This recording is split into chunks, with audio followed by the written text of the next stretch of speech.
नमस्कार दोस्तों, स्वागत है आपके अपने YouTube चैनल संस्कृत अड्डा पर। दोस्तों, आज की जो वीडियो इसमें हम करेंगे संस्कृत प्रैक्टिस सेट में संस्कृत की परीक्षाओं के लिए यह महत्वपूर्ण क्वेश्चन जो आपके आगे आने वाले एग्ज़ाम के लिए महत्वपूर्ण रहेंगे। चाहे आप इसमें किसी भी संस्कृत के एग्ज़ाम की तैयारी कर रहे हैं, चाहे आप इसका स्टेट का एग्ज़ाम है, UGC नेट या कोई सा भी टेट का एग्ज़ाम है, सभी के लिए यहाँ पर क्वेश्चन महत्वपूर्ण हैं, क्योंकि पहले भी एग्ज़ाम में जो इनमें से आ चुके हैं और आगे जो आपके एग्ज़ाम होने वाले हैं उनमें भी इनकी पूरी संभावना रहेगी आने की।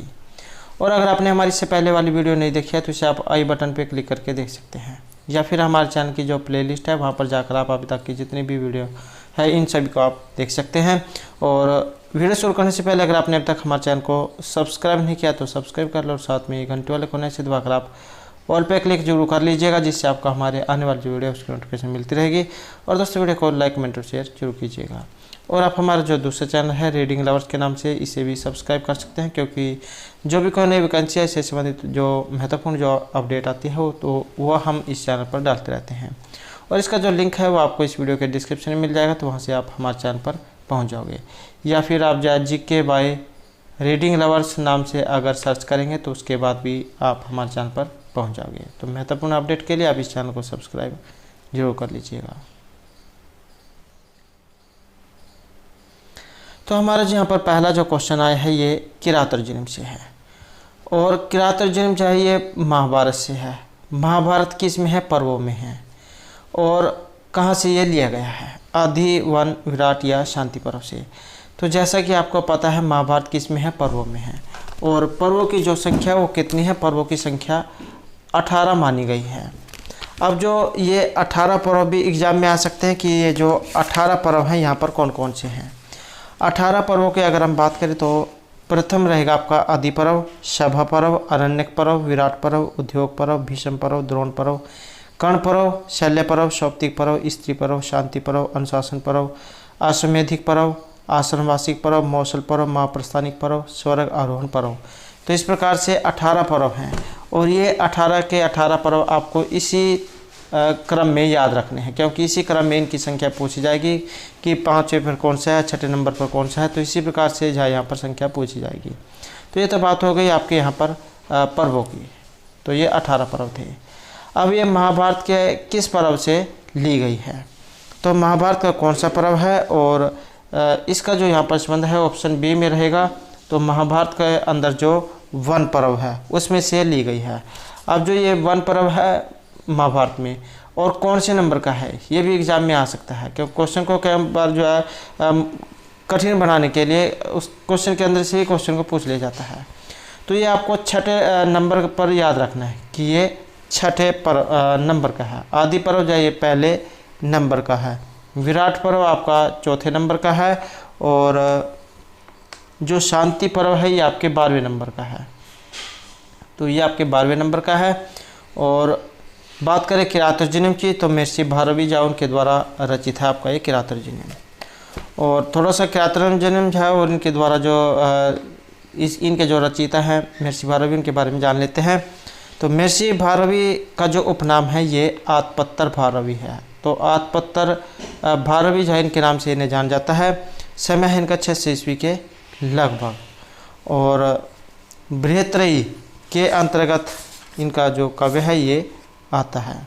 और ये जो बृहत्रयी है इसमें कौन कौन से आते हैं? तो इसमें किरात तर्जुम, शिशुपालवधम और नैषधीयचरितम ये आपके जो है इसमें आते हैं।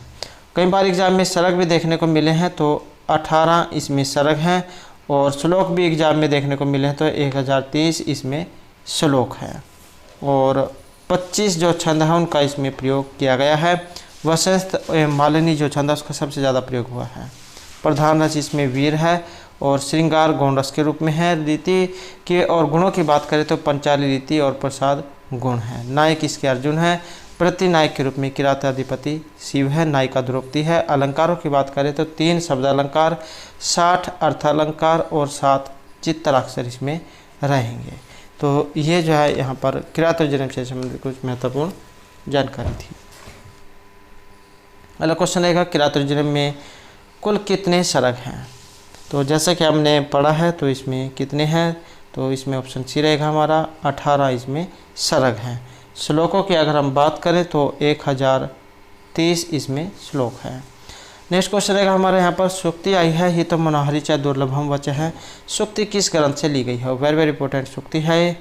मेघदूतम, रघुवंशम, किरातार्जुनीम या नीति शतकम से। तो कहाँ से ये ली गई है? तो इसका जो यहाँ पर संबंध है ये रहेगा आपके ऑप्शन सी में, किरात अर्जुनियम से। किरात जो शब्द है यहाँ पर भगवान शिव के लिए आया है और अर्जुन यहाँ पर इसमें नायक हैं। नेक्स्ट जो हमारे यहाँ पर रहेगा, निगूढ़ तत्व न्यवर्षम विद्विदसाम, यह उक्ति इनमें से किन की है? वनेचर की है, दुर्योधन की है, द्रौपदी या युधिष्ठिर की है? तो ये यहाँ पर इनमें से किन की है? और इसका जो यहाँ पर संबंध है ये वनेचर जहाँ उनकी उक्ति यहाँ पर मानी गई है।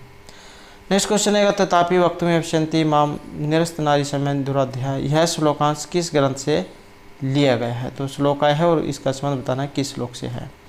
मेघदूतम, शिवराज विजयम, नीति शतकम या किरातार्जुनीम से। तो इसका जो यहाँ पर संबंध माना गया है ये किरातार्जुनीम जो है उसमें से लिया गया है। और इसमें क्या कहा गया है कि स्त्रियोचित शालीनता को विनष्ट कर देने वाली दुष्ट मनोव्यथाएं मुझे बोलने के लिए प्रेरित कर रही हैं। तो किरातार्जुनीम जो है उसमें से ये लिए गई है।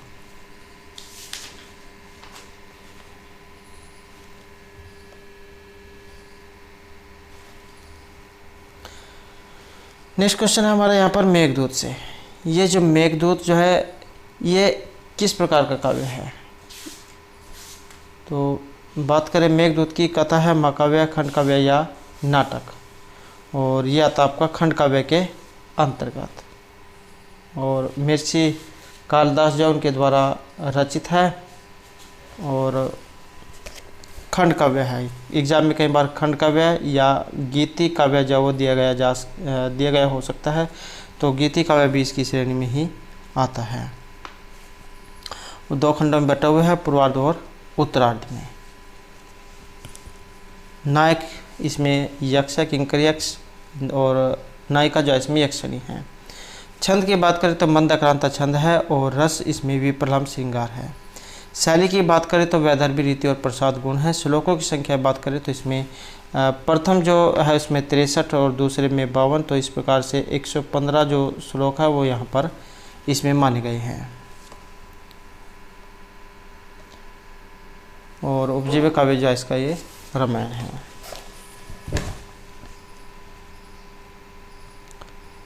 नेक्स्ट क्वेश्चन है हमारे यहाँ पर, मेघदूत में अभिशप्त यक्ष कहाँ पर रहते थे जब उनको श्राप दे दिया गया अपना काम सही ढंग से न करने के काम? तो उसके बाद ये कहाँ पर जाकर रहने लग जाते हैं? चित्रकूट, विंध्या, अमरकूट या रामगिरी पर्वत पर? और इसमें जो यहाँ पर माना गया है तो ऑप्शन रहेगा हमारा डी, रामगिरी जो पर्वत है वहाँ पर जाकर वे रहने लग जाते हैं। नेक्स्ट क्वेश्चन है हमारे यहाँ पर, मेघदूतम के अनुसार कैलाश तक मेघ का जो सहयात्री थे इनमें से कौन थे? चातक, राजहंस, दिगनाक या लाका? तो मेघदूत के अनुसार कैलाश तक मेघ के सहयात्री और ये थे राजहंस। नेक्स्ट है, कंठाश्लेषपणि जनकीम पुनः दुरस्थे, इसमें जन शब्द आया है और यहाँ पर ये जो जन शब्द है कि इसका ये बोधक है। मेघ, यक्ष, राजहंस या चातक का? और यहाँ पर जो इसमें माना गया है तो ऑप्शन बी हमारे यहाँ पर रहेगा, यक्ष जो है इनका यहाँ पर ये माना गया है। और श्लोक आया है, इस श्लोक में क्या कहा गया है? यहाँ पर ये जो ऑप्शन है यहाँ से भी आप जो एक बार ज़रूर नज़र मार लग रहे हैं, क्योंकि इससे भी आपको कई बार ये पता लग जाता है कि कहाँ से ये लिया गया है। तो मेघदूत जो उसमें से लिया गया है और इसमें क्या कहा गया है? तस्य स्थित्वा कथम में भी पुनः कौतुक धन हेतु अंतःवास चिरमानुचर है राजराजस्य दद्यो मेघालोके भवति सुखिनो अपि अन्यथा वृत्ति चेत कंठाश्लेष प्रणिजनिकीम पुनः दुरस्थे, कि यक्ष पति का वह अनुचर काम उत्कंठा जगाने वाले मेघ के सामने किसी तरह ठहर कर आंसू को भीतर ही रोके हुए देर तक सोचता रहा। मेघ को देखकर प्रिय के पास में सुखी जन का चित्त भी और तरह का हो जाता है। कंठ आलिंगन के लिए भटके हुए विरही जन का तो कहना ही क्या। तो मेघदूत जो उसमें से ये लिया गया है। नेक्स्ट है महर्षि कालिदास जो है इनके अनुसार कितने तत्वों की समष्टि से मेघ बनता है, या फिर कितने जो तत्व है उनसे मेघ का निर्माण होता है। मेघ मतलब जो बादल है, बादल आपने देखे होंगे आकाश में, तो ये जो बादल है ये कितने तत्वों से मिलकर बनते हैं, 5, 4, 3 या 2 से। और इसमें जो हमारा रहेगा तो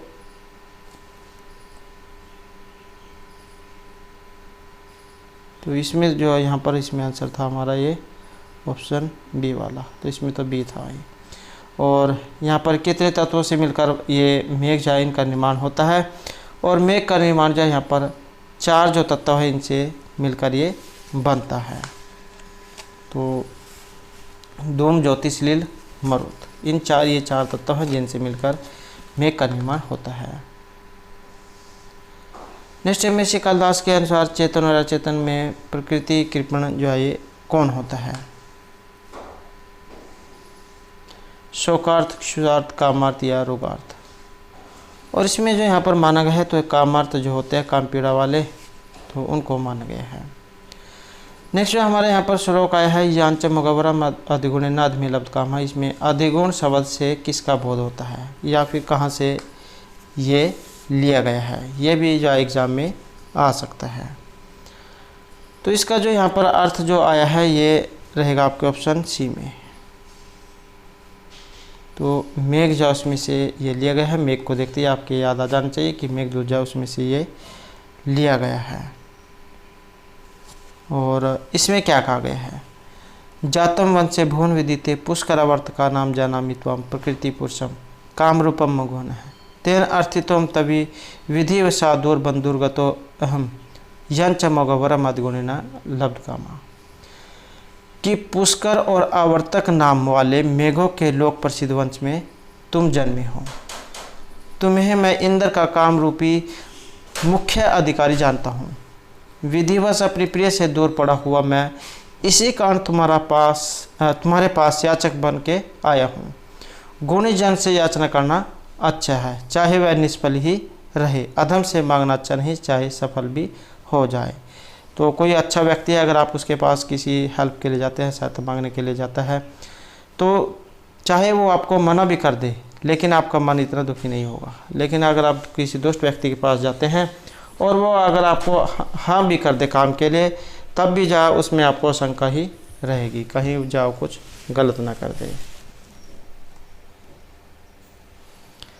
नेक्स्ट है यहाँ पर मेघ की यात्रा के समय वाम पार्श्व में किसकी ध्वनि होती है। राजहंस, बलाका, चातक या शुक की। और यहाँ पर आएगा ऑप्शन सी हमारा चातक की। अगला क्वेश्चन है उत्तरामचरित में कुल कितने अंक हैं। तो अंक आपने बताने हैं उत्तरामचरित में, और ये जो उत्तरामचरित है महर्षि जो भवभूति है उनके द्वारा ये रचित है। और अंकों की अगर हम यहाँ पर बात करें तो अंकों की जो संख्या इसमें 7 ये मानी गई है। तो 7 इसमें अंक हैं, और सातों के सातों जो यहाँ पर ये महत्वपूर्ण हैं।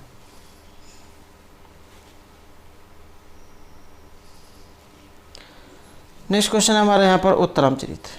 ये जो उत्तरामचरित जो है इसमें छाया अंक है, और छाया अंक कौन सा है, प्रथम, द्वितीय, तृतीय या पंचम अंक। और छाया अंक जो है इससे जाना जाता है ऑप्शन 3 में। तो तीसरा जो अंक है ये आपका छाया अंक है। तीसरा छाया अंक है, 7वां गर्भांक, प्रथम चित्रदर्शन। और नेक्स्ट क्वेश्चन रहेगा तुम जीवितम तुम असीमेदित हृदम। उत्तरामचरित में यह उक्ति किन की है। तो ये उक्ति आपने बतानी है वासंती, तमसा, मुरला या सीता की। और यहाँ पर जो हमारा सेंसर है तो ऑप्शन रहेगा ए, ये वासंती जो उनका यहाँ पर एक कथन है। वासंती जो है ये सीता की प्रिय सखी है, और उनके लिए सीता का निर्वासन ऐसा ही होता है, तो इसलिए वह राम को उलाहना दे रही है। नेक्स्ट क्वेश्चन है हमारा यहाँ पर उत्तरामचरित का जो तीसरा अंक है, इसमें राम किससे अपनी मनोवता का वर्णन कर रहे हैं। वासंती, तमसा, मुरला या गोदावरी से। और वो कर रहे हैं वासंती से। नेक्स्ट क्वेश्चन आएगा प्रोत्पीड़े तटाकस्य परिवहन प्रतिक्रिया में पूरा शब्द का जो यहाँ पर अर्थ है ये क्या लिया गया है? आधिक्य या फिर संवाद, जलवृद्धि, सरोवर या प्रतिकार से। और इसका जो यहाँ पर अर्थ रहेगा हमारा ये जलवृद्धि जब से लिया गया है। नेक्स्ट है स्तोयस्य इव प्रतिहत्रण संकेत से तुम हो गए। ये श्लोक है एक, और ये श्लोक जो है कहाँ से लिया गया है? अभिज्ञान शकुंतलम उत्तराचरितम मेघदूतम या नीति शतकम से। और इसका जो यहाँ पर संबंध जो है ये रहेगा ऑप्शन बी में, नीति शतक जो है उसमें से, सॉरी ये जो उत्तरामचरी जो है, उत्तरामचरी जो है उसमें से ये लिया गया है तीसरे अंक में से, कि अनवर्त वेग वाला जल का प्रवाह बालू में सेतु को तोड़कर फैलता जाता है। नेक्स्ट है यहाँ पर कौन रस जो है इसका जो प्रधान रस है इनमें से क्या है? मुद्रा, उत्तरामचरितम, मालती माधवम या अभिज्ञान शाकुंतलम। तो कौन रस वाला जो यहाँ पर माना गया है ये रहेगा आपका ऑप्शन बी। ये जो उत्तरामचरी जो है इसमें आया है आपका करुण रस। नेक्स्ट क्वेश्चन है हमारा यहाँ पर कादम्बरी से। ये जो कादम्बरी है इसमें किन के 3 जन्म की कथा दिखाई गई है? या फिर जो कादम्बरी है इसके रचिता तो महर्षि बाणभट्ट उनके द्वारा रचित है आपकी कादम्बरी। और ये जो कादम्बरी है इसमें चंद्रपीड़ एवं पुंडरीक जो है इनके 3 जन्मों की कथा दिखाई गई है। और ये कादम्बरी जो है इसके रचिता है महर्षि बाणभट्ट। समय रहेगा इनका 7वीं शताब्दी का पूर्वार्ध। और इनके बारे में भी जो थोड़ा सा जान लेते हैं। तो इनके परपितामह का नाम पाशुपत, और पितामह अर्थपत्ति, और पिता चंद्रभानु, माता राजदेवी। और तुरंग बाण जो है इसकी इन्हें उपाधि दी गई थी। और इनमें 3 जन्म की कथा का वर्णन तो ये तो रहेगा ऑप्शन ए में, चंद्रपीड़ में। चंद्रपीड़ जैन की 3 जन्म की कथा तो इसमें दिखाई गई है। और इसमें पात्र कौन कौन से हैं? तो चंद्रपीड़ ये इसके नायक हो गए, कादम्बरी नायिका हो गई। ऐसे ही वैशंपायन या पुंडरीक इसके उपनायक और महाश्वेता उपनायिका है। सुकनास, जाबाली, कपिंजल, पत्तरलेखा, विलासवती, चंडाल कन्या, इंद्रायुध ये इसमें पात्र हैं। और इसमें एक आता है वर्णन कि कहाँ का इसमें वर्णन हुआ है। तो विंध्याटवी, शाल्मली वृक्ष, जाबाली आश्रम, अछोत सरोवर, पंपा सरोवर, विदिशा, उज्जैनी। तो इन सभी का जो यहाँ पर इसमें वर्णन हुआ है।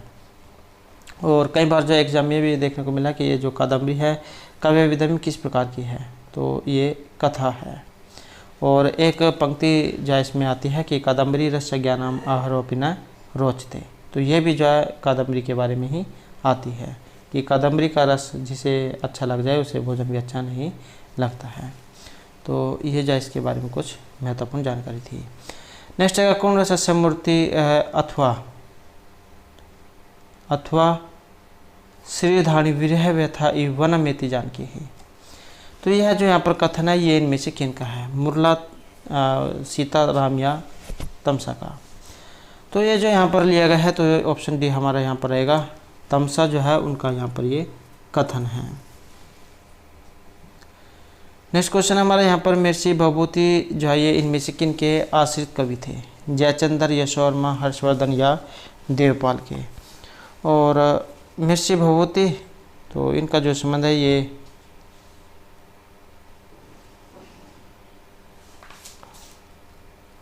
हर्षवर्धन जो है इनसे इनका संबंध माना गया है। महर्षि भभूति जो इनके बारे में भी जा थोड़ा सा जान लेते हैं। तो इनका जो समय ये 7वीं ईस्वी के लगभग माना गया है। जन्म स्थान की बात करें तो पदमपुर नामक नगर के रहने वाले थे। और पितामह जो है इनका नाम था भट्टगोपाल, पिता नीलकंठ, माता जतुकर्णी, उपाधि श्रीकंठ की इन्हें दी गई थी।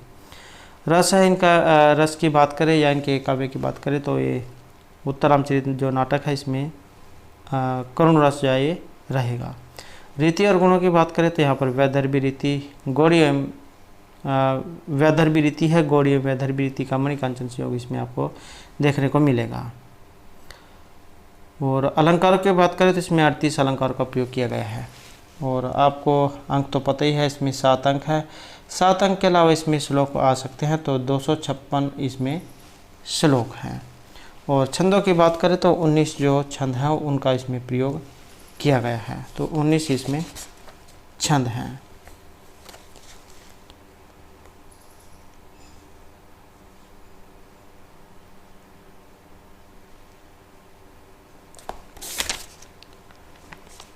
और पितामह जो है इनके भट्ट गोपाल हो गए, पिता नीलकंठ, माता जतुकानी, और उपाधि श्रीकंठ की दी गई थी। तो ये इतनी बात आपने ज़रूर याद रखनी है, क्योंकि ये पहले भी जो एग्ज़ाम में आ चुका है।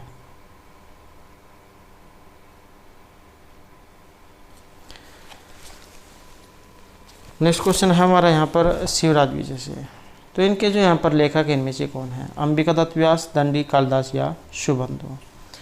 तो शिवराज विजय जो है इसके रचिता तो है ये पंडित अंबिका दत्त व्यास।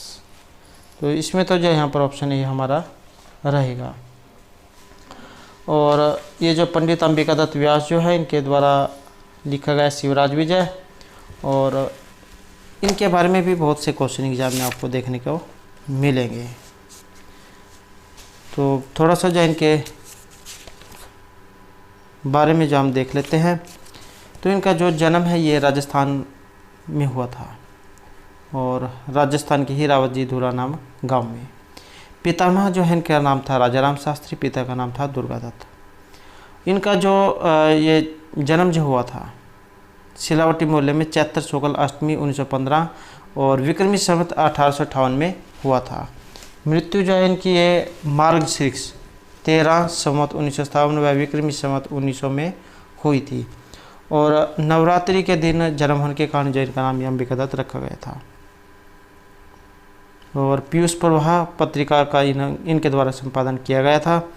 और शतावधान, घटिका शतक, इन उपाधि से इन्हें अलंकृत किया गया था। और इन्होंने जो है यहाँ पर बिहारी के दोहों पर आधारित कुंडलिया छंद में रचित बिहारी विहार नामक ग्रंथ जो इसकी रचना भी की थी। और संस्कृत और हिंदी भाषा में कुल 78 जो रचनाएं हैं उनका प्रणयन इनके द्वारा किया गया था।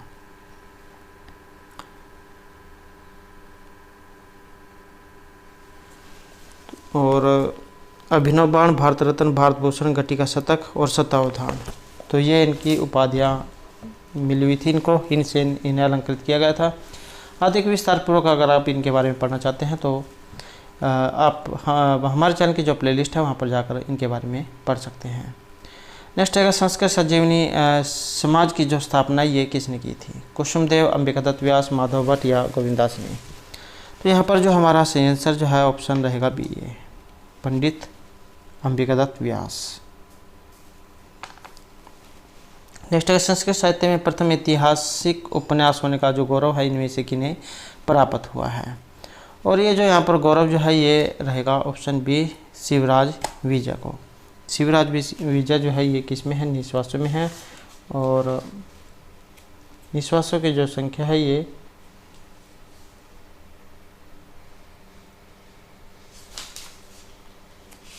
तो, और जो यहाँ पर ये भी जो एग्जाम में आ जाता है कि जैसे ये इनके द्वारा रचित है शिवराज विजय, इनका जो प्रारंभ जब किससे होता है तो सूर्योदय जब उनके वर्णन से शिवराज विजय जो है इनका प्रारंभ होता है।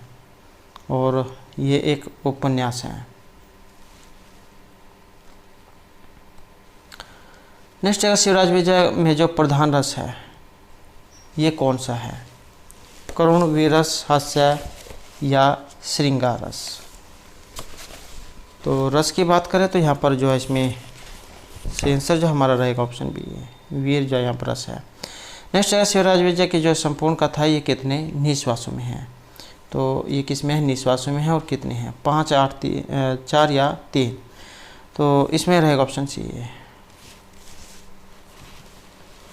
तो निश्वासों की जो संख्या है इसमें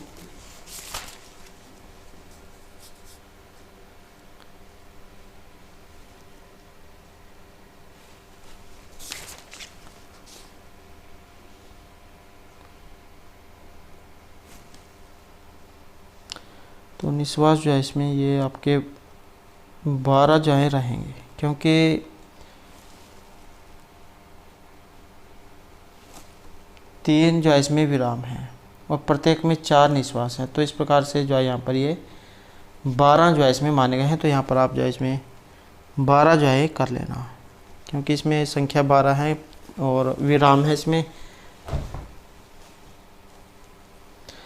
नेक्स्ट है, शिवराज विजय में किस रीति का आश्रय लिया गया है? तो आश्रय की बात करें तो यहाँ पर गौड़ी वैदर बिलाटिया पंचाली का, तो इसमें जो आंसर ऑप्शन डी हमारा रहेगा। पंचाली जो है उसका यहाँ पर आपको प्रयोग देखने को मिलेगा।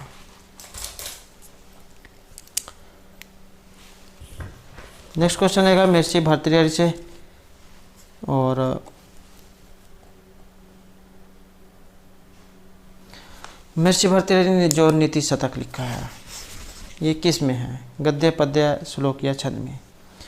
तो इनके द्वारा जो यहाँ पर रचित है ये आपका किस में है? ये छंदों में है।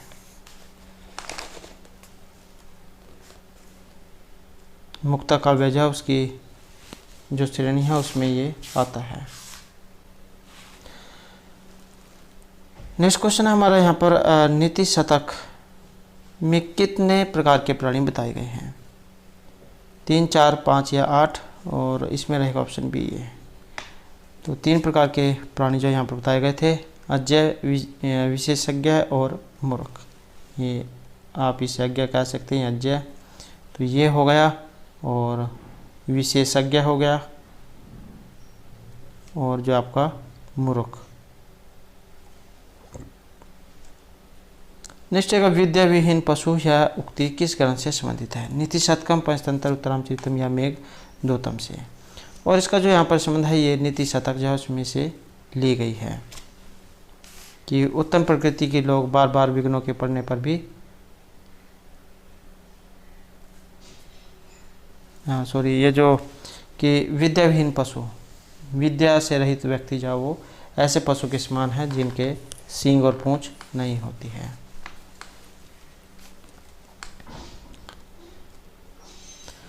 नेक्स्ट का प्रारब्धम उत्तम जना न परित्यजंती श्लोकांश उद्धृता है।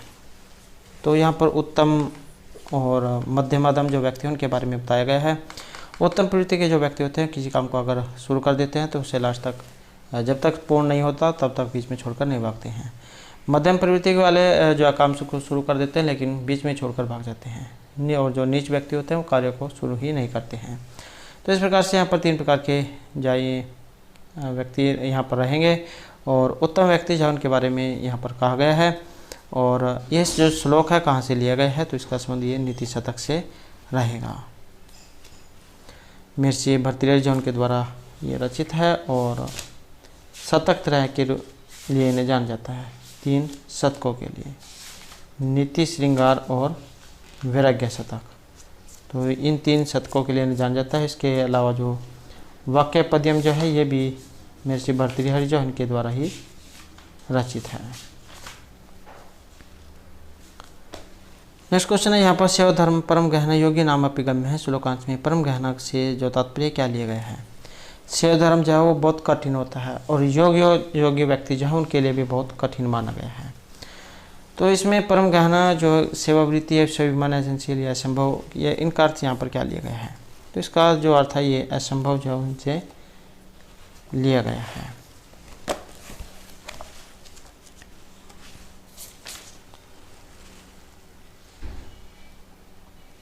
नेक्स्ट क्वेश्चन है हमारा कादम्बरी से। ये जो कादम्बरी जो है इनकी जो कथा है ये किस प्रकार की है? कल्पना है, ऐतिहासिक है, पूर्णतः कल्पना है या आत्मकथा है? और इसका जो यहाँ पर संबंध है ये कल्पना से लिया गया है। नेक्स्ट है, कादम्बरी में कितने जन्मों की कथा का वर्णन है? 2, 3, 4 या 5? और इसमें रहेगा ऑप्शन बी, 3 जन्मों की जो कथा है वो इसमें दिखाई गई है। नेक्स्ट है, ऐश्वर्यम तिमिर अंधत्वम, यह कथन किस ग्रंथ का है?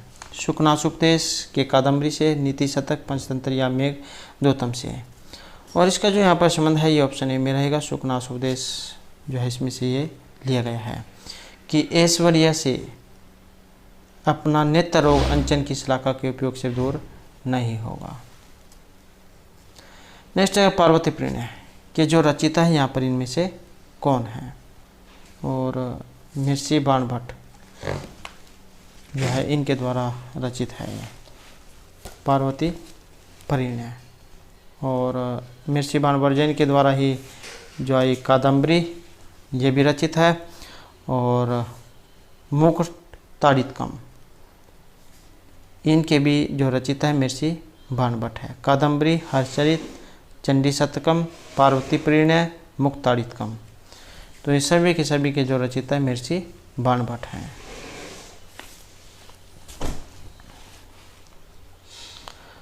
नेक्स्ट रहेगा हमारे यहाँ पर कर्ता का जो इष्टतम है यहाँ पर क्या होता है। कर्म, कर्ण, संप्रदान या संबंध। और कर्ता का जो यहाँ पर इष्ट जो है ये रहेगा आपके ऑप्शन ए में।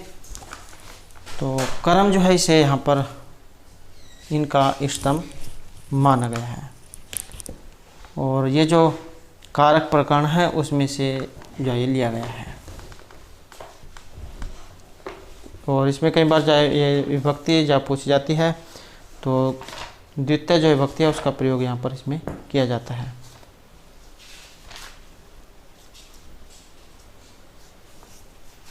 और अपदान करने वाला भी कई बार जाते हैं, ये कर्म संज्ञा करने वाला सूत्र। तो कर्तुर इप्सितम तमम कर्म, कर्तु क्रिया आप तुम इष्टतम कारकम कर्म संज्ञम स्यात्, कि कर्ता अपनी क्रिया के द्वारा जिसे सबसे अधिक प्राप्त करना चाहता है तो उस कारक की कर्म संज्ञा होती है। तो ये सूत्र है आपका कर्तुर इप्सितम तमम कर्म। नेक्स्ट रहेगा यहाँ पर इत्थम्भूत लक्षणम से संबंधित जो विभक्ति है कौन सी है। द्वितीय, तृतीय, चतुर्थी या पंचमी विभक्ति। तो इत्थम्भूत लक्षण जो है जहाँ पर कोई ये लक्षण चिन्ह जो दिखाई देते हैं तो लक्षण चिन्ह जहाँ पर दिखाई देंगे इसमें तृतीय जो विभक्ति है उनका प्रयोग किया जाता है। उदाहरण आपने कई बार इसका आ चुका है। तो जैसे जटा भी ताप से हैं, जहाँ पर किसी के कोई लक्षण हाव भाव दिखाई देते हैं। नेक्स्ट है अंतःकरण तत्वस्य दंपत्यो स्नेह संश्रयात् आनंद ग्रंथिरेकयम पीति पठ्यते। यहाँ पर एक ये अपत्यम आया है और इस शब्द का जो अर्थ है क्या लिया गया है। प्रसव पीड़ा, गर्भावस्था, संतान या संतान उत्पत्ति से। तो इसका जो यहाँ पर अर्थ जो है ये रहेगा ऑप्शन सी में, संतान जो से इसका अर्थ लिया गया है। और महर्षि भभूति के द्वारा जो रचित उत्तरामचरित तो उसमें से ये लिया गया है तीसरे अंक से।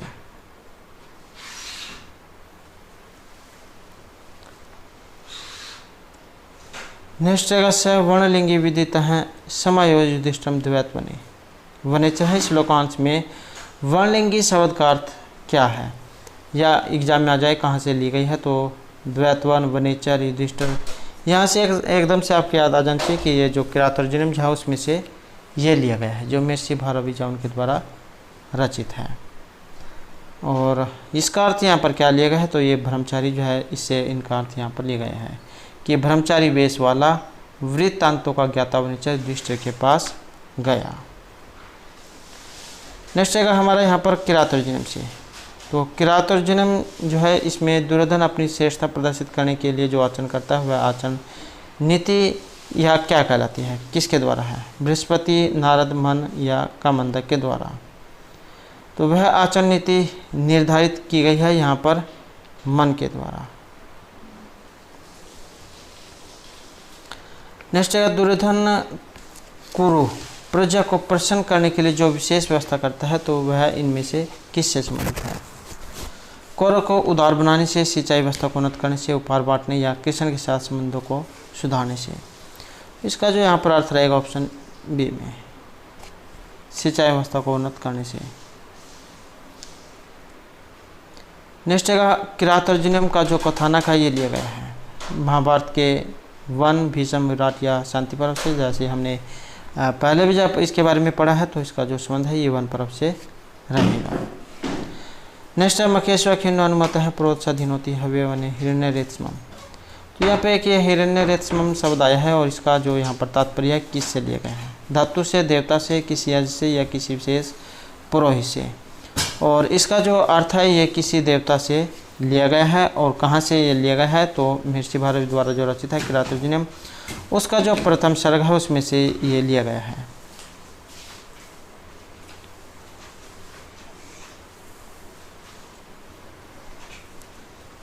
नेक्स्ट है ज्ञान विदग्धुर ब्रह्मापि नरम न रंजति। श्लोकांश में रंजति जो यहाँ पर आया है इसका अर्थ क्या लिया गया है? ये रंजति आया है यहाँ पर, रंजति, तो इसका तात्पर्य मनोरंजन करने से है, रंगने से है, मन का समाधान करने से या शत्रुता करने से है। और इसका जो यहाँ पर अर्थ है ये ऑप्शन सी रहेगा, मन का समाधान करने से। और जो नीति शतक है उसमें से ली गई है, जो महर्षि भर्तृहरि जो उनके द्वारा रचित है, कि यज्ञ, विशेषज्ञ और मूर्ख। विषय में ये 3 तरह के प्राणी बताए गए हैं। इसमें यज्ञ को आसानी से, विशेषज्ञ को सुखपूर्वक समझाया सकता है, किंतु मूर्ख व्यक्ति के मन को समाधान नहीं किया जा सकता। या आपने पढ़ा होगा कि कोई शंका जो होती है उसकी कोई दवाई औषधि नहीं है, उसका कोई समाधान नहीं हो सकता। नेक्स्ट है नीति शतककार के अनुसार सभा में किस उपाय के द्वारा मूर्ख अपनी मूर्खता को छिपा सकता है? विचार पूर्वक बोलकर, कम बोलकर, चुप रहकर या हंसकर। अगर कोई एक सभा लग रही है और उसमें सभी विद्वान बैठे हुए और उनके अंदर एक अगर मूर्ख व्यक्ति भी चला जाए, उसका पता तब तक नहीं लगता जब तक वो अपने विचारों को दूसरे के सामने न रखे, क्योंकि जैसे जब अपना मुख खोलेगा, अपने विचार रखेगा, तो इससे पता लग जाएगा कि ये किस प्रवृत्ति का है। तो वो किस प्रकार से रह सकता है? विचार पूर्वक बोलकर, कम बोलकर, चुप रहकर या हंसकर। और इसमें जो यहाँ पर रहेगा हमारा, तो ये है ऑप्शन सी, चुप रहकर। नेक्स्ट है मूर्धन्यम व सर्वलोकस्य विशीर्यते वने अथवा। श्लोकांश में मूर्धन्य एक शब्द आया है, यह है मूर्धन्य शब्द। इसका अर्थ यहाँ पर क्या लिया गया है? आगे, पीछे, नीचे या ऊपर से। और इसका जो यहाँ पर अर्थ है ये ऊपर से लिया गया है। तो इसमें क्या कहा गया है कि जैसे फूल के गुच्छे होते हैं, या तो वे सिर पर चढ़ते हैं या वन में मुरझाकर बिखर जाते हैं, वैसे ही मनस्वी पुरुष है, इनकी भी 2 गतियाँ होती हैं। या तो वे समाज में सबसे ऊंचे स्थान को प्राप्त करते हैं या फिर समाज से दूर रहकर वन में अपना जीवन बिताते हैं। तो नीति शतक जो है उसमें से ली गई है। नेक्स्ट है उत्तरामचरितम की जो कथा वस्तु है ये प्रारंभ होती है। शंभुक वध के लिए राम के दंड कराने जाने से, राम द्वारा सीता के निवासन से, राम सीता के मिलने से, यह लव और कुश के चंद्रकेतु के परिचय से। तो इसकी जो यहाँ पर कथा वस्तु जो बताई गई है ये ऑप्शन बी में रहेगा, राम के द्वारा सीता के निर्वासन से। तो उत्तर रामचरितम, जब इसको आप अलग अलग करेंगे तो यहीं से आपको पता लग जाएगा। तो इसमें जो है राम के उत्तर जीवन जो है उसके बारे में बताया गया है। उत्तर अर्थात बाद की कथा का इसमें वर्णन है, उत्तर रामचरितम, बाद के राम का चित्र का वर्णन है। इसमें राम के जीवन के उत्तर भाग, रावण वध के बाद राज्याभिषेक से आरंभ करके सीता निर्वासन, जब सीता को ही छोड़ देते हैं लोग अपवाद के कारण, तो बाद में सीता के पुनः समागम तक की कथा का वर्णन है। इसका कथानक प्रख्यात अर्थात ऐतिहासिक है, इसमें कोई प्रतिनायक या नायिका नहीं है, अर्थात तथा 7 अंक वाला है इसमें। तो 7 अंक जो है ये भी महत्वपूर्ण है। नेक्स्ट है उत्तरामचरितम में पात्रों की संख्या कितनी है? 23, 24, 25 या 26। और इसमें जो हमारा यहाँ पर सेंसर जो है ऑप्शन रहेगा डी है, तो 26 जो है इसमें ये बताई गई है। नेक्स्ट है उत्तरामचरितम में वर्णित तमस और मुरला कौन है? सीता की 2 सखियाँ हैं, नदियाँ हैं, और लवकुश की परिचारिका हैं, या फिर ये राक्षसियाँ हैं। और इसका जो यहाँ पर संबंध है तो ये 2 विशेष नदी अष्टात्री देवियाँ हैं, तमस और मुरला। नेक्स्ट है उत्तरामचरितम नाटक के जो 3रा अंक है, तृतीय अंक है, इसमें रस कौन सा है? करुण, वीर, श्रृंगार, विभत्स रस। और आसान क्वेश्चन है तो करुण जो यहाँ पर रस इसमें रहेगा। नेक्स्ट क्वेश्चन है हमारे यहाँ पर छाया अंक। ये जो छाया अंक जो है उत्तरामचरित में कौन सा अंक है? और छाया अंक की बात करें तो इसमें तो यहाँ पर हमारा जो आंसर ऑप्शन रहेगा डी है। तो छाया अंक जो है इसमें 3रा अंक है, और जैसे यहाँ पर ये इसमें छाया अंक आया है तो छायांक जैसे तीसरा है। और इसके अलावा जो अन्य अंक हैं उनके बारे में भी जो एग्ज़ाम में कई बार पूछ लिया जाता है, तो वो भी जो आपको पता होना चाहिए कि इसमें और जो अंक है वो कौन कौन से हैं। तो एक बार जो हम उनके बारे में भी देख लेते हैं। जैसे प्रथम अंक है। प्रथम अंक जो है इसका नाम है चित्रदर्शन। द्वितीय अंक का नाम है पंचवटी प्रवेश। तृतीय अंक जो है इसका नाम है छायांक। चतुर्थ अंक का नाम है कौशल्या जनक योग। पंचम अंक का नाम है कुमार विक्रम। षष्ठम अंक का नाम है कुमार प्रत्यय विज्ञान। और जो सातवां अंक है इसका नाम है गर्भांक। तो इस प्रकार से यहाँ पर ये 7 अंक हैं और ये आपके सातों के सातों नाम याद होने चाहिए। चित्रदर्शन, पंचवटी प्रवेश, छायांक, कौशल्या जनक योग, कुमार विक्रम, कुमार प्रत्यय विज्ञान और गर्भांक। तो ये आपके याद होने चाहिए कि इसमें 7 अंक है और इनके नाम। नेक्स्ट जो हमारे यहाँ पर क्वेश्चन रहेगा, ईदृशा नाम विपाक हैं पी जाते परम अद्भुत है, यह कथन है। और ये जो यहाँ पर कथन आया है ये इनमें से किन का है। और इसका जो यहाँ पर संबंध है ये रहेगा आपके ऑप्शन ए में। मुरला जो है उनका कथन है और मुरला नाम से जो आपके एकदम से याद आ जाना चाहिए कि ये उत्तरामचरित जो है उसमें से लिया गया है। और तीसरा जो अंक है उसमें से ये लिया गया है। और इसमें क्या कहा गया था कि अलौकिक व्यक्तियों का दशा विपर्यास बुरे दिनों में भी अत्यंत विस्मयजनक होता है। अर्थात बड़े आदमियों की सभी बातें बड़ी होती हैं। भगवान राम और सीता विपत्ति में पड़े तो वहाँ भी उनकी सहायता करने के लिए पृथ्वी, गंगा और वाल्मीकि जो है ये आ गए थे। तो बड़े व्यक्ति जो है उनके बारे में बताया गया है कि उनके सहायता करने के लिए कोई ना कोई जरूर मिल जाता है। नेक्स्ट जो यहाँ पर आया है विपाक शब्द। तो ये जो विपाक शब्द है इसका अर्थ यहाँ पर क्या लिया गया है, करुण, विस्मय, दुरावस्था या भ्रम से। इसका जो यहाँ पर अर्थ है ये दुरावस्था से लिया गया है। नेक्स्ट क्वेश्चन है हमारे यहाँ पर उत्तरामचरित से। उत्तरामचरितम का जो तीसरा अंक है इसमें 2 पात्रों के परस्पर संवाद में नाटकीय तत्वों का परिचय मिलता है। तो ये जो 2 पात्र हैं इनमें से कौन कौन से हैं। राम और वसंती, राम और मुरला, तमसा मुरला, सीता और तमसा। और ये जो 2 पात्र है ये तमसा और मुरला है। तीसरा जो अंक है इनमें इनका वर्णन हुआ है जिसमें अदृश्य रूप से उपस्थित सीता का राम के साथ पुनः मिलन दिखाया गया है। इसलिए से जो है छायांक कहा गया है। सीता जो ने छाया की तरह दिखाया गया है दृश्य अदृश्य रूप में। नेक्स्ट है पुलहस्तस्य जटायुषा विघटित है। श्लोकांश में पुलहस्तस्य से क्या तात्पर्य है। विभीषण, रावण, हनुमान या किसी पिशाच से। और इनका जो यहाँ पर अर्थ लिया गया है तो ये रावण जो है इनसे इनका अर्थ लिया गया है।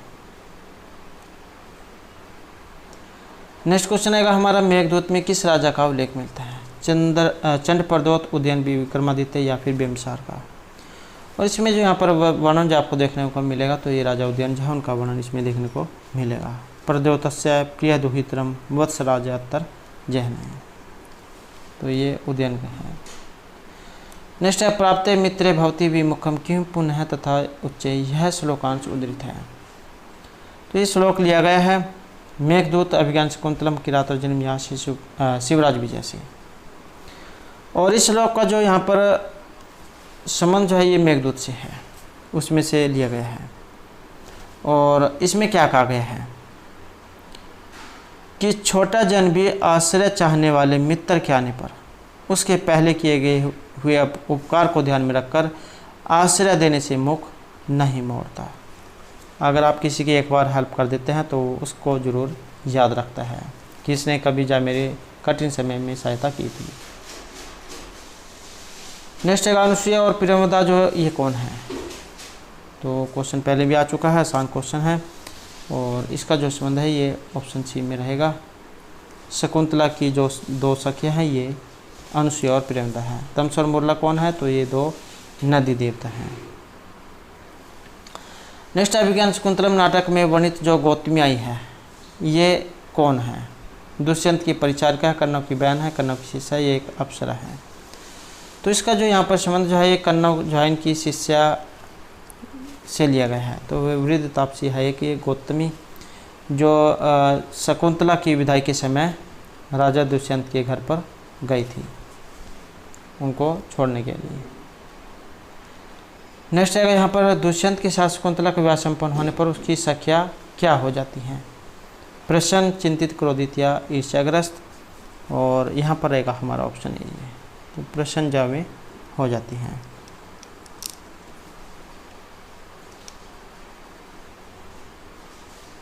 कि गंधर्व विधि से विवाह शकुंतला ने जो अनुकूल अपने पति को पा लिया, इसलिए मेरा मन सुखी है। इनके द्वारा जो गंधर्व विवाह किया गया था और लव मैरिज, और तो इन दोनों का जो विवाह भी हो जाता है। और तो इसी कारण से कहते हैं कि हमारा जो मन है अब ये सुखी है। नेक्स्ट आएगा तपोधनम वेत्सी नमम उपस्थितम। यहाँ तपोधन जो शब्द आया है इसका अर्थ क्या लिया गया है? कण्व के लिए, विश्वामित्र, दुर्वासा या सारंगरव के लिए। तो इसका जो यहाँ पर प्रयोग हुआ है ये दुर्वासा ऋषि जो उनके लिए प्रयोग हुआ है। जब दुर्वासा ऋषि जो है ये शकुंतला के द्वार पर जाते हैं तब शकुंतला का ध्यान जो है कहीं और पर ही होता है। वो जो अपने पति जो उनके ख्याल में कोई होती है, क्योंकि उसी समय जो उनका विवाह होता है और वो उनके ख्याल में कोई होते हैं, तब उनको ये याद नहीं रहता है कि उनके द्वार पर कोई आया भी है। तो इसी कारण से क्रोधित हो जाते हैं और उन्हें श्राप दे देते हैं कि तुम जिनके ख्याल में खोई हुई हो तुम उन्हीं को ही भूल जाओगे। तो ये कि दुर्वासा ऋषि जो उनके लिए आया है कि तुम जो है द्वार पर आए हुए मुझे भी नहीं पहचान रही हो, या तुमने मेरी तरफ जो है ध्यान नहीं दिया है। नेक्स्ट अगस्पादिहो प्रणम्य निवर्तन एनम, यह कथन है अनुसुईया का प्रेमदा के प्रति, प्रेमदा का अनुसुईया के प्रति, शकुंतला का अनुसुईया के प्रति, अनुसुईया का शकुंतला के प्रति। गच्छपादिहो प्रणम्य, इस कथन का जो संबंध है ये रहेगा ऑप्शन ए में। अनुसुईया जो है उनका प्रेमदा के प्रति कहा गया है, अभिज्ञान शकुंतलम से संबंधित है और उसमें जो चौथा अंक है उसमें से है ये, जिसमें शकुंतला की विदाई दिखाई गई है। जब शकुंतला के द्वारा ध्यान न दिए जाने पर दुर्वासा ऋषि शकुंतला को क्रुद्ध होकर शाप देते हैं, तब अनुसुईया प्रेमदा से कहती है कि भाग कर जाओ, ऋषि को प्रणाम करके लौटा ला। जब उन्हें क्रोध देकर जाने लगते हैं तब जा शकुंतला की आंखें खुलती है कि ये तो जा बहुत बड़ी घटना हो गई। तब वो जो अपनी जो सखी है उसको कहते हैं कि जाओ और पैरों में गिर जाओ जब तक जाओ वो बात न मान ले, और तब वो जा उनके चरणों में गिर जाती है और तब तक नहीं पाँव छोड़ती है जब तक उनका छोड़ ना दे और जो उसका उपाय जो है वो न बता दे। नेक्स्ट है यहाँ पर शकुंतला की शाप मुक्ति का जो कारण है ये इनमें से क्या है? अंगूठी, कंगन, मोतियों की माला या बाजूबंद। तो शकुंतला की जो शाप मुक्ति का जाफिरीन के द्वारा जो उपाय बताया गया था, जब इनके पैरों चरणों में गिर जाती है और तब वो जो उनको उपाय बताते हैं, तो वो जो उपाय है वो क्या बताया गया था?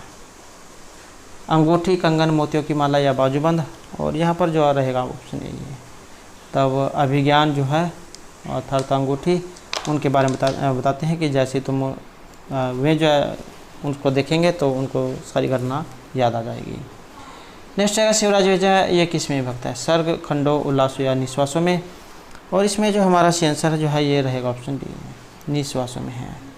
12 निश्वास हैं, 3 विराम हैं, प्रत्येक में 4 हैं, तो इस प्रकार से 12 निश्वास हैं।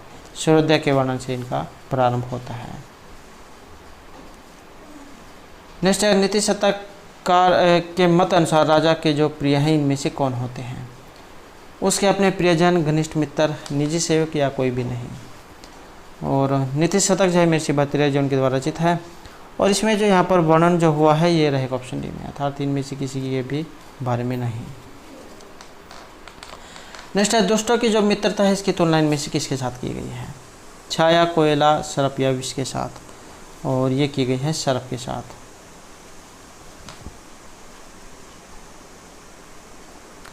नेक्स्ट क्वेश्चन आएगा सर्व प्रकार की विपत्तियों से रक्षा होती है।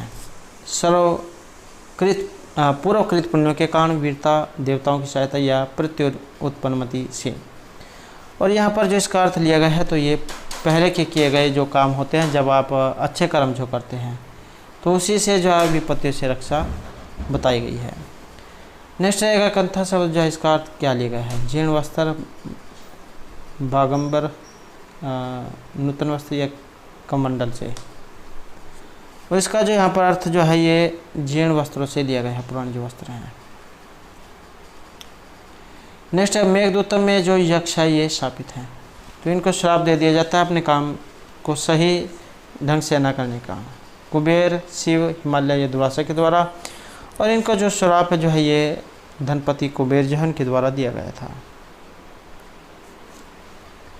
और मेघदूत से संबंधित है, ऋषिकाल दास के द्वारा रचित है।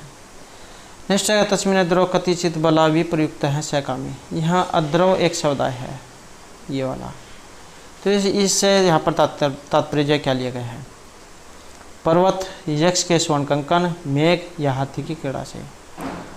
और इसका जो यहाँ पर संबंध जो है ये रहेगा आपके ऑप्शन में, तो पर्वत जो है उसे इसका संबंध लिया गया है। नेक्स्ट रहेगा यहाँ पर धूम ज्योति सलील मरुताम सन्निपात है को मेघा प्रस्तुत श्लोकांश में सन्निपात है जो है इसका अर्थ क्या लिया गया है, मेघों के समूह से, कालेपन से, जलयुक्त से, परोपकारिता से। इसका जो यहाँ पर अर्थ है ये मेघों के समूह से लिया गया है। और इसमें क्या कहा गया है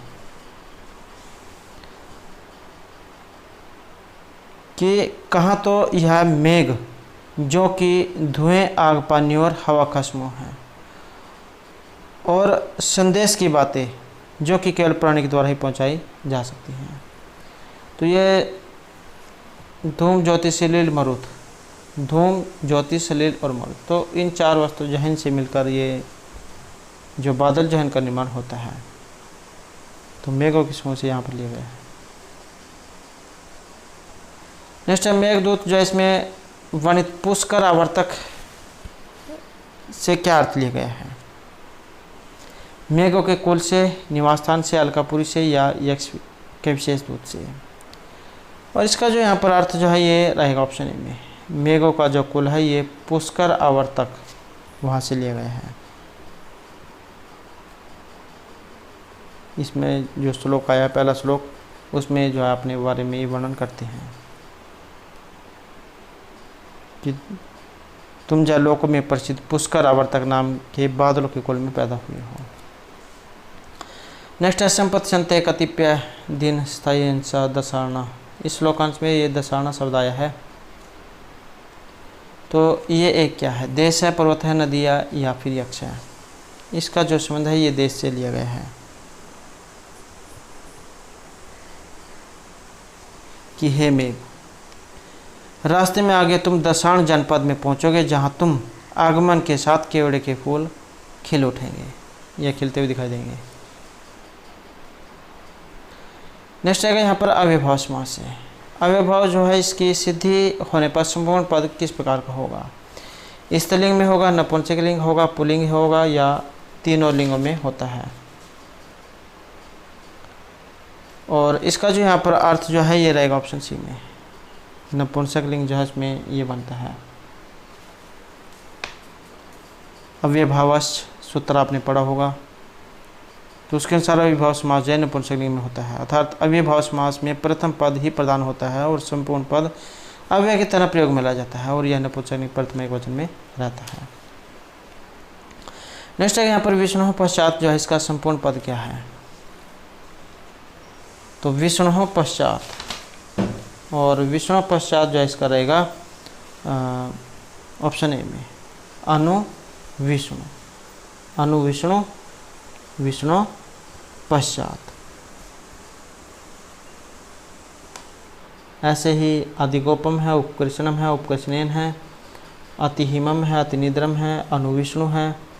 और विष्णु पश्चात जैसे इसका ये लौकिक और विष्णुगस अनुसु अलौकिक। ऐसे ही प्रत्यर्थम यथाशक्ति सहरि अनुज्येष्ठम, तो इसकी पहचान यही है शुरू में अवयव उपसर्ग उसमें दिए गए होते, जैसे इन सभी में यहाँ पर अनु उप ये दिया गया है।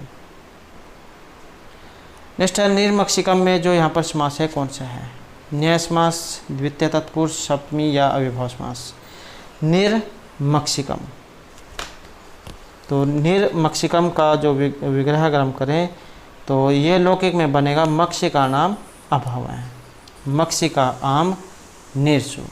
तो समास जिसमें सुर में अव्यय उपसर्ग हो तो इसका मतलब है कि वहाँ पर अव्यय भाव जो है ये समास होगा। नेक्स्ट है नख भिन्न है में जो समास है कौन सा है? नख भिन्न है, नखई भिन्न है, नख भिस भिन्सु। समास कौन सा है इसमें? समास की बात करें तो यहाँ पर तृतीय तत्पुरुष जो समास है उनका प्रयोग हुआ है, तो तृतीय तत्पुरुष समास है। और ये जो एग्जाम में आ जाए तृतीय तत्पुरुष समास, तो ये जो तत्पुरुष जो समास है इसके, ये जो तत्पुरुष समास है इसके दो भेद हैं, समानाधिकरण और व्याधिकरण। तो ये जो व्याधिकरण जो तत्पुरुष समास है इसी के आगे 6 भेद हैं। कौन कौन से? जैसे द्वितीय तत्पुरुष, तृतीय, चतुर्थी, पंचमी, षष्ठी और सप्तमी तत्पुरुष समास, तो उसी में से है ये तृतीय। नेक्स्ट क्वेश्चन है यहाँ पर षष्ठी तत्पुरुष युक्त समास है, तो षष्ठी विभक्ति वाला इसमें कौन सा है? और षष्ठी विभक्ति वाला जो यहाँ पर रहेगा तो ये ऑप्शन भी है, राजपुरुष से है और महत्वपूर्ण है। राजपुरुष है, राज्ञ पुरुष है, राजनगस पुरुषों। और यही जो है यहाँ पर ये षष्ठी जो है इसका उदाहरण है। राज्ञ जहाँ पुरुष है ये राज्ञ पुरुष अलौकिक हो जाएगा और राजनगस पुरुषो अलौकिक हो जाएगा। और इसके अलावा पूर्व काय हैं, अपर काय हैं, अर्धरीच हैं, अर्धपीपली, राजदंत हैं, तो इन सभी में षष्ठी विभक्ति जो है उसका प्रयोग हुआ है। नेक्स्ट अगर समास में प्रथम शब्द संख्यावाचक हो तो वह द्विगु होगा जब दूसरा पद हो। वेरी वेरी इंपॉर्टेंट क्वेश्चन है। इसी प्रकार का क्वेश्चन जो आपको एग्जाम में आपकी बार भी देखने को मिलेगा, क्योंकि पहले भी जाए इसी प्रकार का एक एग्जाम में पूछा गया था। तो समास में प्रथम शब्द अगर संख्यावाचक हो, या फिर एग्जाम में भी आ सकता है कि ये किस समास के अंतर्गत आता है। तो जैसे कि आपको पता है संस्कृत में 5 समास हैं, केवल समास, अविभव समास, तत्पुरुष समास, द्वंद्व और बहुब्री समास। तो ये संख्यावाचक जो है द्विगु समास में होता है, जिसमें पूर्व पद संख्यावाची होता है। तो इसकी यहाँ पर व्याख्या जो यही पूछी गई है द्विगु समास की, कि जिस समानाधिकरण तत्पुरुष समास का प्रथम पद संख्यावाचक हो और दूसरा पद संज्ञावाचक हो तो उसे द्विगु समास कहते हैं। जैसे पंचगौम, पंचनाम, गवानाम समाहार है। और यह सदैव नपुंसकलिंग के एक वचन में होता है। तो ये तो हो गई यहाँ पर इसके बारे में। और तो इसमें ये दूसरा और ये रहेगा संज्ञा वाला, और ये आपका तत्पुरुष जो समास है उसमें आता है। और फिर जो आगे इसके भी 3 प्रकार बताए गए हैं, समाहार द्विगु, तदित और उत्तरपद द्विगु। नेक्स्ट है पीताम्बर, इसमें समास कौन सा है? पीताम्बर जो इसमें आपके 2 समास बनते हैं, एक तो ये कर्मधारय भी बनता है और एक ये बहुब्री, दोनों बनते हैं इसमें। तो यहाँ पर ये इसमें बहुब्री जाइए आपने करना है, पीताम्बर है, अर्थात ऐसा कोई व्यक्ति जिसने पीले वस्त्र धारण किए हुए हो, तो वहाँ पर जा फिर ये बहुब्री जो आपका समास हो जाता है। तो अगर एग्जाम में आ जाए तो यही आपने करना है। नेक्स्ट है बालक शब्द जो है इसका द्वितीय बहुवचन का रूप कौन सा है? बालकः, बालकान, बालकेन या बालकई। और इसका जो यहाँ पर अर्थ है ये ऑप्शन बी में रहेगा, बालकान। जैसे आपने राम का शब्द रूप पढ़ा होगा तो राम बोला याद कर लेना है, लगभग आपके सभी उसी से ही हल हो जाएंगे। नेक्स्ट जो यहाँ पर आए हमारा ये कवि शब्द से है। कवि शब्द का पंचमी एकवचन का रूप ये है कवि। तो इसका मतलब है कि ये हर्षो इकारांत है, और जितने भी हर्षो इकारांत है वो सभी लगभग जो इसी के समान ही बनते हैं। जैसे आपका हरि है, हरि का भी होगा इसी के समान बनेगा। और कपि, ऋषि, रवि, अग्नि, पणि, अरि, गिरि, यति, विधि, अतिथि, शशि, भूपति, सभी के सभी जो इसी के समान बनेंगे यहाँ पर। और पंचमी भक्ति में जो रूप यहाँ पर किस प्रकार से रहेगा, तो पंचमी भक्ति वाला जो यहाँ पर रहेगा ऑप्शन ए में। तो पंचमी जैसे हरे हरे है बनता है से ही कवि है। नेक्स्ट क्वेश्चन है सुधियम किस विभक्ति का है, द्वितीय, तृतीय, चतुर्थी या पंचमी का। और इसका जो यहाँ पर अर्थ है ये रहेगा ऑप्शन ए में। तो सुधियम जो है ये द्वितीय जो विभक्ति है उसका है।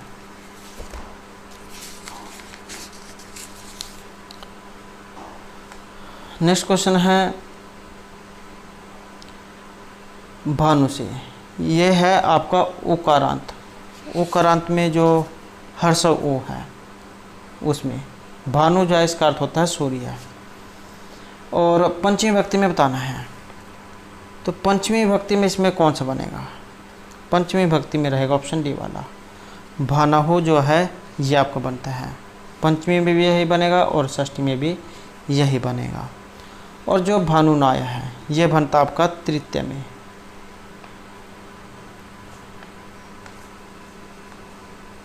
और ये जो भानुआय है ये बनेगा आपका प्रथमा के द्विवचन में, प्रथमा के द्विवचन, प्रथमा और द्वितीय दोनों में भानु बनता है। भानु, भानुहु, भानु है, भानु, भानुहु, भानून। और फिर तृतीय में बनेगा भानुना, भानुभ्याम, भानुभिः, भान्वे, भानुभ्याम, भानुभ्यः, भानुः, भानुभ्याम, भानुभ्यः, भानुः, भान्वो, भानुनाम, भानव, भानवो, भानुषु। हे भानो, हे भानु, हे भानु हैं। तो इस प्रकार से कुछ ये चलते हैं। नेक्स्ट है यहाँ पर शंभु किस विभक्ति का रूप है, तृतीय, चतुर्थी, षष्ठी या सप्तमी का। और यहाँ पर जो इसका जो माना गया है तो ऑप्शन रहेगा हमारा डी, सप्तमी विभक्ति का ये माना गया है। नेक्स्ट है हमारा यहाँ पर फला नाम, ये किस विभक्ति का रूप है और किस में आते हैं। तो ये जो फल जो रूप है आपका, ये जो नपुंसक लिंग जो है उसमें आते हैं। और इसके रूप है ये अकारांत, फल अकारांत है। किस व्यक्ति का रूप है फला नाम, तो आपने राम का रूप पढ़ा ही होगा, रामा नाम बनता है जैसे, तो फला नाम ऐसे यहाँ पर ये षष्ठी में हो जाएगा। फला नाम उसमें अणा होता है, यहाँ पर नाम बनेगा फला नाम। पहली दो विभक्तियाँ सिर्फ वही अलग होती है नपुंसक लिंग में, बाकी और सब कुछ जो है ये पुल्लिंग की तरह चलते हैं। तो फलम फले फलानी, फलम फले फलानी, ये दो विभक्तियाँ अलग होंगी। नेक्स्ट है यहाँ पर षष्ठी विभक्ति में जो दधी जो है इसका रूप यहाँ पर कैसे बनेगा। दधी जो है इसका अर्थ होता है दही, और इसका रूप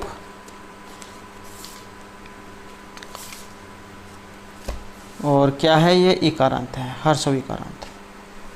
तो षष्ठी विभक्ति में आपने बताना है, और षष्ठी जो विभक्ति है इसमें बनेगा ददनहा। तो इसमें जो है ये ददनहा, ददनहा ये बनेगा। या फिर कई बार जो विसर्गों को ओ भी हो जाती है तब ये भी बन सकता है। तो ये वाला दिया गया होगा या फिर ये वाला दिया गया होगा। तो दोस्तों थे हमारे यहाँ पर संस्कृत की परीक्षाओं के लिए कुछ महत्वपूर्ण क्वेश्चन जो आपके आगे आने वाले एग्जाम के लिए महत्वपूर्ण होंगे। और दोस्तों अगर आपने अब तक हमारे चैनल को सब्सक्राइब नहीं किया तो सब्सक्राइब कर ले, और हमारे साथ अंत बनाने के लिए धन्यवाद।